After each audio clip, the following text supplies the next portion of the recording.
Harbor Walk shopping and dining experience. We show you everything here.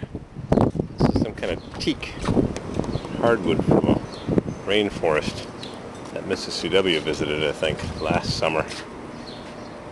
Got her probably a 3 meter, 2.5 meter, 3 foot, getting my meters and my feet confused, 3 foot meter outlet pipe with a one-way valve. Sludge goes out, but it doesn't come in.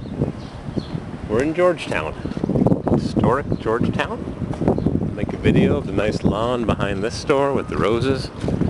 They've got various piers and pilings. Some are concrete, most are wood. Those are full of barnacles, got a bit of a sheen on the water. And just across the other side of this nice hardwood boardwalk.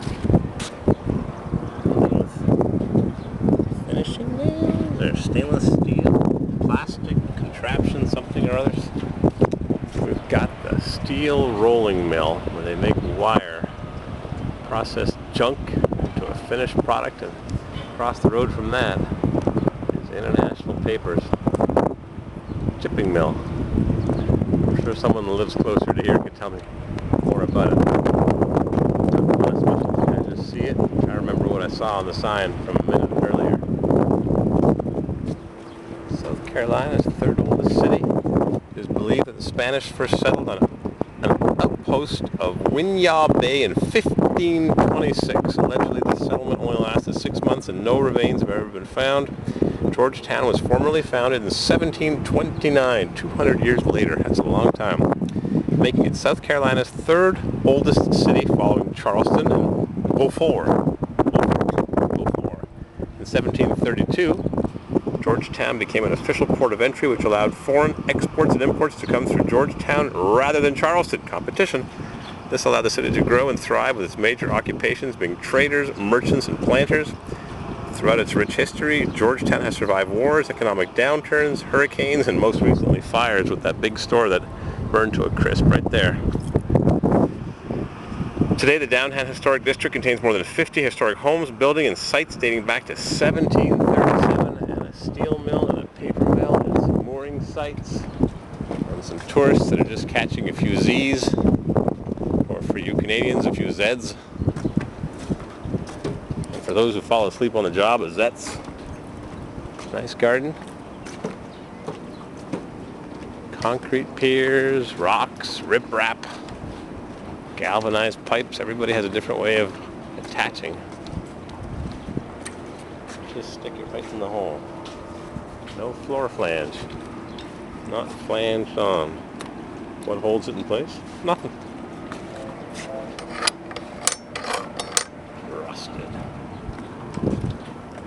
This looks like a pretty new building. Cement block on the sides and modern cast ugly orange clay brick. Yuck. Ugliest brick you can buy. Spend a couple more dollars and get the fancy stuff.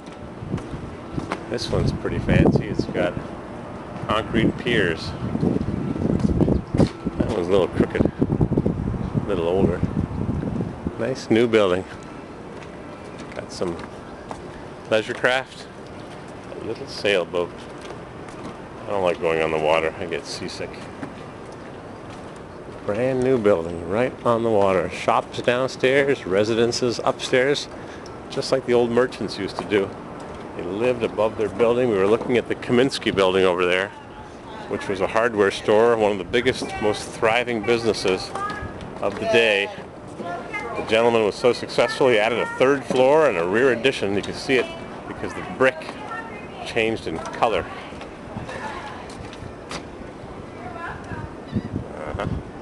Keep out the riffraff. There's a houseboat.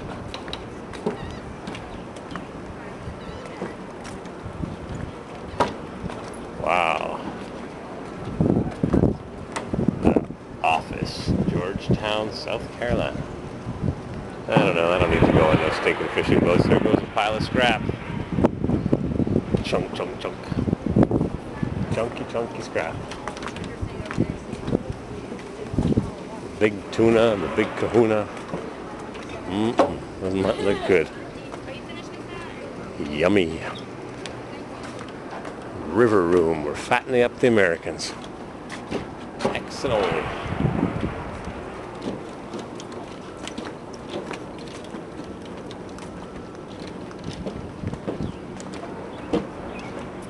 A few more stores burned down here, or whatever happened to them.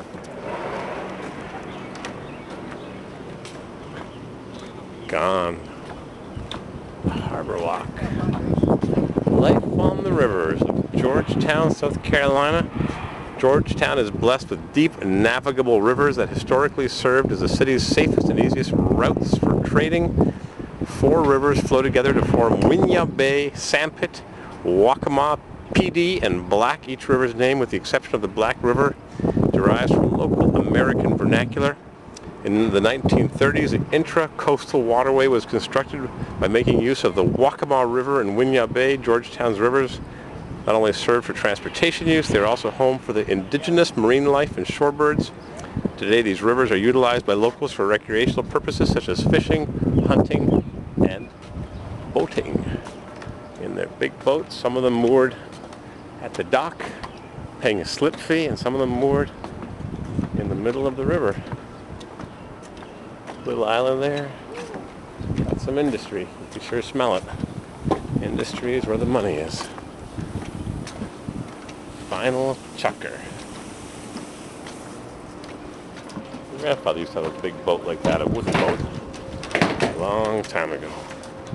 Long time ago. And then we have destruction. I bet because of the fire. The heat. I bet you that's Could why. have something to do with it. Because you figure the other one was right there. Yep, destruction.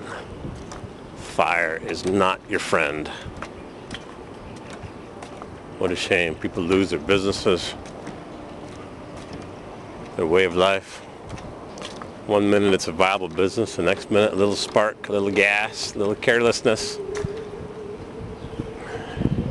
Maybe lack of proper insurance. Thank goodness for brick walls, huh? I had a friend that lost his livelihood due to fire. Kid playing with a lighter.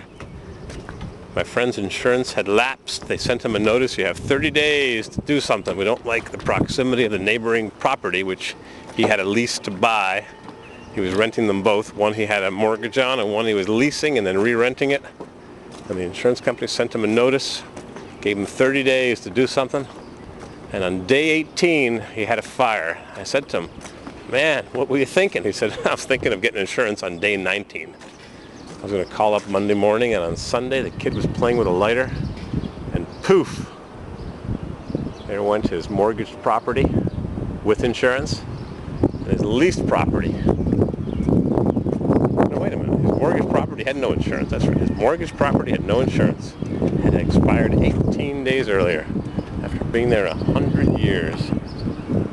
And the leased property, the owner had insurance, and it just barely paid enough to clean up the mess of both properties. And my friend still owed a mortgage of $40,000 down the drain, paying $40,000 mortgage off. Nothing to show for it. Make sure your insurance is up to date, and if you're a tenant, make sure you have renter's insurance. It covers losses to your property in case of not being able to use it from fire, flood, wind damage, neighbor has a fire, someone's cooking meth next door. Make sure you have insurance. It covers theft of goods in your vehicle, on your person. Your car insurance only covers your car. Your household or tenant's insurance covers your personal property, no matter where it is. Smarten up. Get insurance. I don't know, make a penny off of it, but it might save your life. $150 a year.